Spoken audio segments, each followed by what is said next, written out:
പ്ലാച്ചി, അനുമോളുടെ പ്ലാച്ചി എന്ന് പറയുന്ന പാവ. ആ പാവയെ ഷിയാസ് എടുത്ത് വെളിയിലെടുത്ത് എറിഞ്ഞിരിക്കുകയാണ്. അതായത് ബിഗ് ബോസ് ഹൗസിനും പുറത്ത് എടുത്ത് ദൂരേക്ക് എറിയുന്ന തരത്തിലോട്ട് കാര്യങ്ങൾ മാറി. അനുവിന്റെ ബെഡിൽ പോയി ആ സാധനം എടുത്തുകൊണ്ട് വന്നിട്ട് ഷിയാസ് ഗാർഡൻ ഏരിയയിൽ വന്നിട്ട്, അതായത് ഗ്രൗണ്ടിന് വെളിയിലോട്ടങ്ങ് എറിയുകയായിരുന്നു. ഇത് കണ്ട ഉടൻ മോങ്ങൽ തുടങ്ങി അനുമോൾ. മോങ്ങി അവിടെ പോയിരുന്ന് പൊട്ടിക്കരയുന്ന തരത്തിലോട്ടുള്ള ഒരു പ്രോമോയാണ് ഇപ്പോൾ വന്നിരിക്കുന്നതെന്ന് പറയുന്നത്. ഷിയാസിന്റെ ആ ഒരു ചെയ്ത്ത് ശരിക്കും അനുമോൾ ഒട്ടും പ്രതീക്ഷിക്കാത്ത ഒരു കാര്യമായിരുന്നു. സംഭവം നമുക്കറിയാം, അനുമോള് ആ ഒരു പ്ലാച്ചി എന്ന് പറയുന്ന പാവയും വെച്ചുകൊണ്ട് അവിടെ വട്ടം ചുറ്റി നടക്കുന്നത് കണ്ട് കണ്ട് കണ്ട് കണ്ട് അവസാനം ഒരുമാതിരി വെറുപ്പിക്കുന്ന തരത്തിലോട്ടായ ഒരു സംഭവമാണ് ആ ഒരു പാവ പ്ലാച്ചി എന്ന് പറയുന്നത്.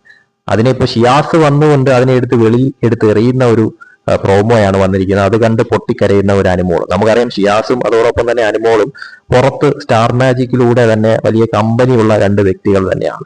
എന്തായാലും ഷിയാസ് ആ പ്ലാച്ചി എടുത്ത് എറിഞ്ഞതും അത് കണ്ടിട്ട് അനുമോളുടെ ആ ഒരു പൊട്ടിക്കരച്ചിലും ഒക്കെ തന്നെ ലൈവിൽ ഇനി ഏത് തരത്തിൽ സംഭവം വഷളാവുമെന്നുള്ളത് കാത്തിരുന്ന് കാണാം.